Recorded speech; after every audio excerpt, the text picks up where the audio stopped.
ખાતે વિશ્વ યોગ દિવસની ઉજવણી કરવામાં આવી હતી, જેના ભાગરૂપે વડોદરા જિલ્લાનો જિલ્લા કક્ષાનો કાર્યક્રમ પાદરા તાલુકાના ચાણસદ નારાયણ સરોવર ખાતે યોજાયો હતો। સમગ્ર વિશ્વમાં તારીખ 21મી જૂનના દિવસને આંતરરાષ્ટ્રીય યોગ દિવસ તરીકે ઉજવવામાં આવે છે। આ વર્ષે સ્વયં અને સમાજ માટે યોગ થીમ સાથે વિશ્વ યોગ દિવસની ઉજવણી કરવામાં આવી હતી, જેના ભાગરૂપે વડોદરા જિલ્લાનો જિલ્લા કક્ષાનો કાર્યક્રમ પાદરા તાલુકાના ચાણસદ નારાયણ સરોવર ખાતે યોજાયો હતો।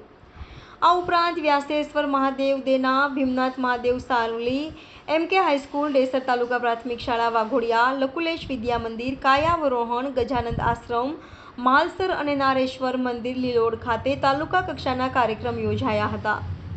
ચાણસદ નારાયણ સરોવર ખાતે યોજાયેલ વિશ્વ યોગ દિવસની ઉજવણીમાં સાંસદ શ્રી ડૉક્ટર હેમાંગ જોશી, ધારાસભ્ય શ્રી ચૈતન્યસિંહ ઝાલા, કલેક્ટર શ્રી બિજલ શાહ, જિલ્લા વિકાસ અધિકારી શ્રીમતી મમતા હિરપરા, જિલ્લા પોલીસ અધિક્ષક રોહન આનંદ સહિત ઉચ્ચ અધિકારીઓ, સ્વામિનારાયણ સંપ્રદાયના સંતો, ગ્રામજનો સહિત શાળાના વિદ્યાર્થીઓ સહભાગી થઈ યોગાભ્યાસમાં જોડાયા હતા। ગુજરાત રાજ્ય યોગ બોર્ડના પ્રશિક્ષકો દ્વારા આયુષ મંત્રાલયના નિર્ધારિત પ્રોટોકોલ મુજબ યોગાભ્યાસ કરાવવામાં આવ્યો હતો।